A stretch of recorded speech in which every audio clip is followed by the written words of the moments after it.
January 12th, 2025, the world awoke to a declaration that sent shockwaves across the globe.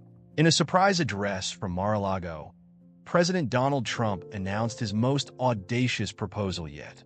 It's time we bring Canada into the fold. Together, we can create an even greater North America. Canada as the 51st state, it's a win for everyone. The statement was met with a mix of disbelief, outrage, and curiosity. Could this really happen? Was this political theater or the beginning of a monumental shift in modern geopolitics? From trade tariffs to security concerns, Trump argued that Canada's integration into the United States would solve long-standing issues and create an economic powerhouse. Yet, for many Canadians, the thought of merging with their southern neighbor feels like a threat to their identity, culture, and sovereignty. Today, we unravel the layers of this extraordinary proposal. How did we get here? What led to this declaration? And most importantly, could Canada truly become America's 51st state? To understand this unfolding drama, we must dive deep into the history, the politics, and the people caught in the crossfire. This is the story of Trump's big move. Is Canada about to become America's 51st state? To understand how we arrived at this dramatic turning point, we must first examine the foundations of U.S. Canada relations. These two nations have long shared a unique bond, a mix of friendly rivalry and cooperative partnership. Yet, this partnership has not always been smooth. For decades, the United States and Canada have been bound by one of the largest trade relationships in the world. Each day, goods and services worth over $2 billion cross their shared border. From energy to agriculture, their economies are deeply intertwined. But beneath this cooperative facade lies a history of trade disputes, security concerns, and political differences. One of the most notable rifts in recent years came during Trump's first term as president. His administration imposed steep tariffs on Canadian steel and aluminum, citing national security concerns. This move prompted a sharp response from Canadian leaders, including then Prime Minister Justin Trudeau, who called the tariffs insulting and retaliated with tariffs of his own. But even as tensions simmered, the relationship endured. After all, the U.S. and Canada have more than just economic ties. They share cultural and familial bonds, with millions of people on both sides of the border connected by heritage and history. Despite these agreements, the economic balance has often been a source of tension. The U.S. has frequently pushed for greater access to Canadian markets, while Canada has sought to protect its industries, particularly in agriculture and natural resources. And then, there's the matter of defense. Canada, with its vast landmass and smaller population, relies heavily on the United States for military support. As members of NATO, the two countries share defense responsibilities, but the U.S. contributes the lion's share of funding and manpower. Trump has long criticized this imbalance, arguing that Canada must do more to pull its weight. Fast forward to the present.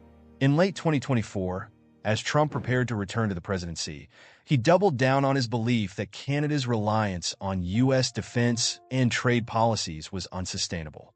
He began floating the idea of a more unified North America, not just as trading partners, but as one nation. It started as a whisper in political circles, a wild suggestion dismissed by many as mere bluster. But as Trump's rhetoric grew more pointed, it became clear he wasn't joking. On January 12th, Trump's proposal was laid bare for the world to see. In his speech, he framed the idea as a win-win for both nations. Canada and the United States already work so closely together. Why not make it official? We'll combine our resources, our economies, and our people to create the strongest nation in the world. It's common sense. The announcement sent shockwaves through Canada, where the notion of annexation is considered unthinkable by most. Prime Minister Justin Trudeau, though no longer in office, released a statement calling the idea an affront to Canadian sovereignty. Current Canadian leaders were quick to echo his sentiment, with opposition leader Pierre Poilievre stating bluntly, "Canada is not for sale, and we will never be America's 51st state." For many Canadians, the proposal struck at the heart of their national identity. To them, being Canadian means more than just living north of the 49th parallel. It means universal health care, parliamentary democracy, and a unique cultural heritage distinct from their American neighbors. But not everyone in Canada opposed the idea. A small yet vocal group of Canadians, particularly in business and industry, expressed openness to Trump's proposal. They argued that aligning with the U.S. could bring economic benefits, reduce taxes, and enhance security. This division of opinion underscores a deeper question. What does it truly mean to be Canadian? And how far are Canadians willing to go to preserve their sovereignty? Meanwhile, in the United States, the idea of adding Canada as the 51st state ignited a fiery debate. Proponents saw it as a chance to expand American territory and resources, while critics questioned the practicality of such a move. Would Canada's provinces agree to be reduced to states? How would the U.S. Constitution handle the admission of an entire country? The challenges are immense. From rewriting trade agreements to addressing Canada's Indigenous rights and self-governance, the path to annexation is anything but straightforward. And yet, Trump's bold vision has forced both nations to grapple with questions they've long avoided. As this story unfolds, it's clear that the stakes couldn't be higher. What started as a provocative statement has evolved into a geopolitical debate that could redefine North America forever. As President Donald Trump's audacious proposal to make Canada the 51st U.S. state spread across the globe, it sparked a wave of reactions that ranged from disbelief to outright rejection. At first, many dismissed it as a mere political stunt, a provocative statement designed to grab headlines. However, as Trump's rhetoric continued to intensify and the political ramifications became clear, the proposal grew into a serious topic of debate that divided both nations in unprecedented ways. In Canada, the response was swift and unequivocal. Prime Minister Justin Trudeau, never one to shy away from defending his country's sovereignty, made a public statement rejecting Trump's suggestion. He emphatically stated, "Canada is a proud, independent nation. We will not be part of the United States. Period." His words struck a chord with many Canadians who saw the idea as an affront to their identity and values. Trudeau's rejection was not just political rhetoric. It reflected a deeply held national sentiment rooted in the belief that Canada's independence was non-negotiable. Former Prime Minister Chrétien echoed this sentiment, advising Trump to give your head a shake, emphasizing Canada's long-standing commitment to its independence and the long-standing relationship between the two nations as neighbors and allies, not as one country absorbing the other. The Canadian public rallied behind these statements. Across cities like Toronto, Montreal, Vancouver, and smaller towns throughout the country, protests erupted. Demonstrators marched with Canadian flags in hand, chanting slogans like, "Canada is not for sale," and "Hands off our home." The mood in Canada was resolute. They were not going to let the U.S. dictate their future. Social media buzzed with hashtags such as hashtag 51STStateNever and hashtag CanadaStrong, as Canadians of all political stripes expressed their indignation. Despite the widespread outrage, however, a quieter conversation began to emerge, particularly in Canada's economically struggling provinces. Business leaders, especially in resource-rich Alberta, began to consider the potential benefits of deeper economic ties with the United States. Alberta's oil industry, which had been battered by fluctuating prices and ongoing trade disputes with the U.S., was among the most vocal in discussing the idea of integration. Industry leaders argued that aligning with the U.S. could lead to more investment, reduced trade barriers, and potentially new economic opportunities. They posited that closer integration with the U.S. could bring financial stability and a chance for Alberta's economy to thrive, particularly in oil, natural gas, and other resource sectors. For these business leaders, the economic reality was harsh. Alberta's oil industry had been hit hard by fluctuating global prices, increasing environmental regulations, and limited access to U.S. markets. The possibility of entering a new phase of deeper integration, possibly even joining the U.S., seemed like a way out of a difficult economic landscape. However, this perspective was far from universally shared.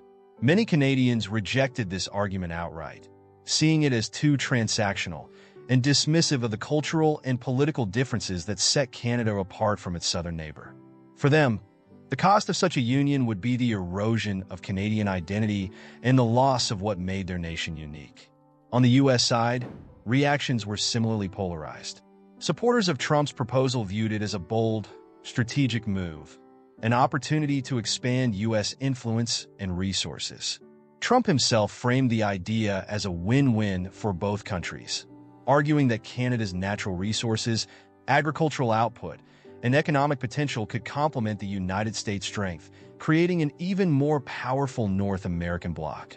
Proponents highlighted the close economic ties between the two nations, including the billions of dollars in trade that flow across the border each day, and pointed to the similarities in culture, language, and values as proof that a merger would be seamless.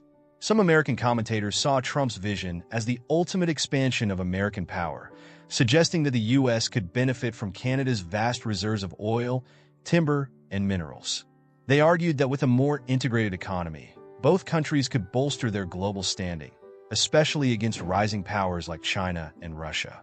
The idea of a unified North America, they said, would create an unparalleled economic and military superpower, one that could lead the world into the 21st century. Yet, many in the U.S. were quick to point out the impracticality of such a plan. Critics, ranging from liberal-leaning pundits to conservative constitutional experts, highlighted the logistical and legal challenges such a merger would entail. The U.S. Constitution would need to be amended to allow for the inclusion of a foreign nation. And even if Canada agreed, its provinces would have to assent individually, a process that seemed unlikely given the deeply entrenched cultural and political differences. Critics also questioned whether such a move could survive in a nation that had long prided itself on the principles of self-determination and independence. Legal scholars and constitutional experts weighed in, stressing the complications of bringing a foreign sovereign nation into the U.S. system. The U.S. Constitution specifies how new states can be admitted, but it doesn't account for the annexation of an entire foreign country. Such an arrangement would require extensive negotiations and would likely require new constitutional frameworks to accommodate Canada's provinces, which have their own governing structures. As one legal expert pointed out, this isn't just about adding a new state. Canada is a federation of provinces, each with its own laws, institutions, and political priorities. Integrating all of that into the American system would be a monumental task. Globally, the proposal raised serious concerns. The European Union, Russia, and even China voiced unease over the potential repercussions of such a move. Several global leaders warned that the annexation of Canada could trigger significant shifts in global power dynamics, disrupting international trade and security arrangements. The prospect of an American superstate stretching from the Arctic Circle to the Gulf of Mexico sent ripples through international diplomatic circles, with some countries fearing that such a merger could alter the balance of power in the Western Hemisphere. Despite the growing opposition, Trump continued to push his vision for a unified North America. He spoke publicly about his belief that Canada's entry into the United States would strengthen both nations, increase their influence on the global stage, and lead to economic prosperity. In his speeches, he argued that the merger would allow both countries to realize their full potential by eliminating trade barriers, increasing military cooperation, and fostering an economic powerhouse that could compete with China and the European Union. For Trump, the idea was more than a political strategy. It was an attempt to reshape North America's future in a way that benefited the U.S. and its allies. Yet, the path forward remained unclear. In Canada, the debate over sovereignty, identity, and economics continued to unfold, with citizens grappling with whether a deeper relationship with the U.S. was desirable, or whether it would erode the very foundations of their national identity. In the United States, the prospect of absorbing Canada became a central point of discussion, one that exposed deep divisions within the American political landscape. Would the merger lead to greater strength, or would it weaken both nations by forcing them to confront the tensions that come with such a drastic change? As the debate raged on, one thing became certain. Trump's bold suggestion had forced both nations to confront the very core of their political and cultural identities. As the proposal to make Canada the 51st U.S. state reached its boiling point, the story entered its most dramatic and unpredictable phase. By now, both sides were dug in deep, and the stakes couldn't have been higher. On one hand, Trump and his supporters argued that this merger was a strategic masterstroke, a way to solidify American power and influence on the world stage. On the other hand, Canada, with its vast political and cultural differences, refused to entertain the idea of becoming anything other than an independent nation. What began as a simple political gesture from Trump had evolved into a full-blown geopolitical crisis that would test the bonds of North American unity. In Canada, the proposal sparked a nationwide wave of protests that not only involved ordinary citizens, but also saw an increasingly vocal and impassioned response from political leaders across the spectrum. Trudeau, whose leadership was never in doubt, became the face of the resistance to Trump's idea. His unwavering stance galvanized the country, and the words he chose to express the nation's sentiment became a rallying cry. Canada will never be part of the United States, no matter what. This was more than just a rejection of Trump's plan. It was an affirmation of Canada's sovereignty, its unique identity, and the values that had set it apart from its neighbor to the south. Across Canada, protests reached a fever pitch. Citizens took to the streets, waving Canadian flags, chanting slogans like "Canada is not for sale" and "Keep our country Canadian." Social media exploded with hashtags such as hashtag 51STStateNever and hashtag CanadaStrong, underscoring the passion with which Canadians defended their right to remain independent. Public figures and celebrities from across the country weighed in on the issue, with some taking to national television to share their thoughts, expressing both dismay and disbelief over the proposal. Despite this strong backlash, the economic argument remained compelling to certain sectors of Canadian society. Business leaders, particularly from Alberta, where the oil and gas industries were struggling with stagnant prices and trade barriers, began to entertain the idea of closer economic ties with the United States. Alberta, known for its vast oil sands and natural resources, was facing immense pressure from both the global market and environmental regulations. Some saw a potential merger with the U.S. as a way to secure better trade deals, a more stable market, and a boost to Alberta's struggling economy. If we join the U.S., we'd have access to more markets, more investment, and potentially more opportunities, said one prominent businessman from the region, who voiced a sentiment that echoed through boardrooms across the country. However, this pragmatic view was highly controversial. Many Canadians rejected the economic argument, seeing it as too narrowly focused on financial gain, without considering the profound cultural, social, and political implications. The idea of dissolving Canada's distinct identity in exchange for economic benefits did not sit well with the majority of the public. It wasn't just about the economy. It was about maintaining the political freedom and cultural richness that came with being an independent country. Canadians were proud of their healthcare system, their political structure, and the multicultural society they had worked hard to build. For them, the very notion of giving that up to become an extension of the U.S. was unthinkable. In the United States, the proposal continued to generate heated debate, but the discussions took on a different tone. While Trump supporters, particularly his populist base, rallied behind the idea, arguing that it would be a bold step toward a more integrated North America, many Americans were skeptical. A key element of the opposition came from those who saw this as yet another move by Trump to expand his vision of American exceptionalism, regardless of the consequences for international relationships. Critics within the U.S. pointed out the impracticality of such a proposal. The American political system, with its deeply embedded principles of democracy, individual rights, and the balance of power between states, was not built to absorb an entire foreign country. Legal experts weighed in, pointing out the complexities of integrating a foreign nation into the U.S. legal framework. The logistical and constitutional hurdles are insurmountable, one constitutional law expert remarked, explaining that Canada's system of government, founded on a constitutional monarchy and parliamentary system, was vastly different from the American federal system. Canada's provinces have their own laws, political parties, and traditions, the expert continued. It's not as simple as just adding another state. This would require years of negotiations, constitutional amendments, and even the consent of Canada's provinces. These practical concerns were compounded by broader ideological debates. Critics argued that annexing Canada would lead to the dilution of American democratic principles. After all, Canada's political system, while democratic, had different checks and balances, and its citizens were governed by different values.